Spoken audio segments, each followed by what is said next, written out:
When this quarantine first started, I was actually in California. We were about to start filming. We didn't really get a chance to really film. We were just there, talking about what we were going to film and giving them a whole schedule of our lives. And my children were still in school, and I had my nanny here at the house. So as soon as I heard about they were shutting down different states, I made sure that the nanny went to Sam's Club, Costco's, all the grocery stores, and just stocked everything up, like for real, stocked up. And then immediately, my honey was like, listen, honey, because he was living in California at the time. And he said, I cannot allow you and the kids to be home by yourselves on this quarantine because we didn't know how long it was going to be.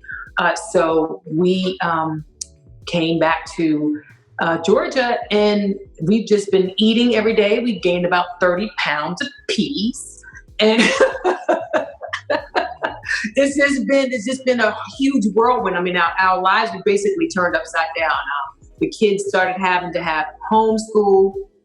I was their principal, vice principal, counselor, lunch lady, and teacher. And then I was their mom. So that was a challenge in itself, making sure they did all their work, emailing the teachers.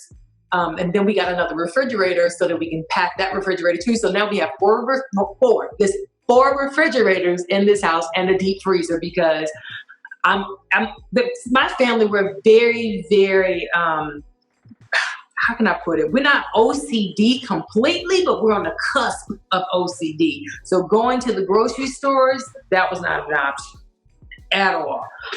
So we did get masks, like my dad's wife made masks and he sent us some masks, but I really didn't go outside for a good 30 days. You know what? The one thing that I really learned about this quarantine, being the kids' teacher, vice principal, and lunch lady, is that you really have to pay attention to what your kids are doing in school.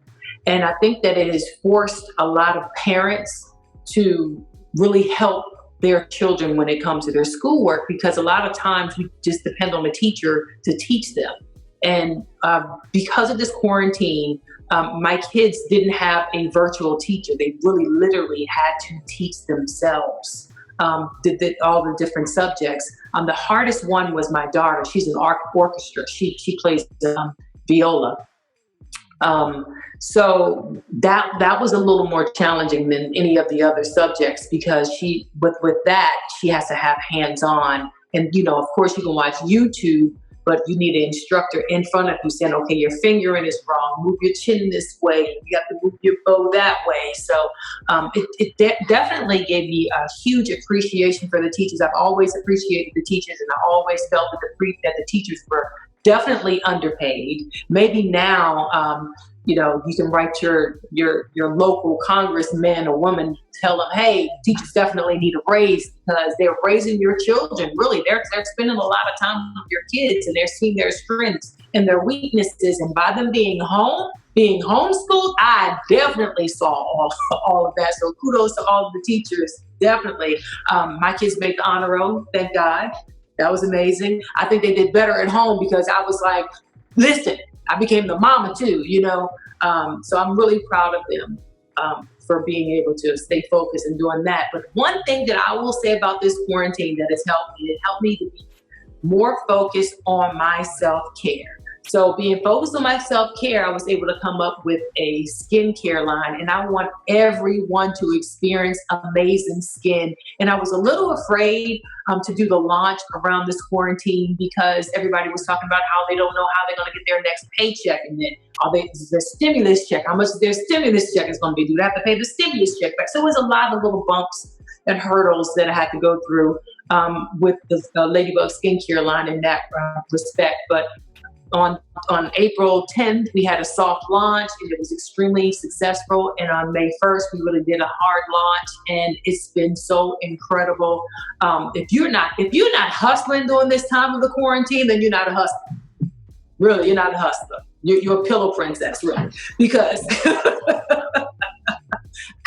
And it's okay to be a pillow princess, but you got to have some hustle in you. I have a skincare line. I started a fitness app because I gained so much weight. and I have a gel nail polish line. I mean, you got to get your hustle on, because right now you don't have the distractions of the outside world.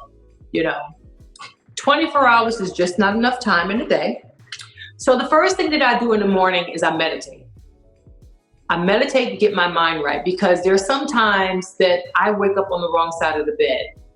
And even with my kids, if they wake up on the wrong side of the bed, I tell them, lay back down and wake up on the right side of the bed, because everything in life is about a choice, right? So I meditate for a few minutes, and then I think about what I have to do throughout the day. Whether it's cooking for the kids or spending some time with them, or making sure that Ladybug Skincare is promoting the way it needs to promote, or my fitness line, or my gel pop. I just always have to make sure that I maximize as much as I can when it comes to promoting. And because we are in a quarantine right now, we can't go outside and go to the different platforms that I would love to go to, like yours in Chicago, which would be amazing. I just try to maximize as much time as I possibly can.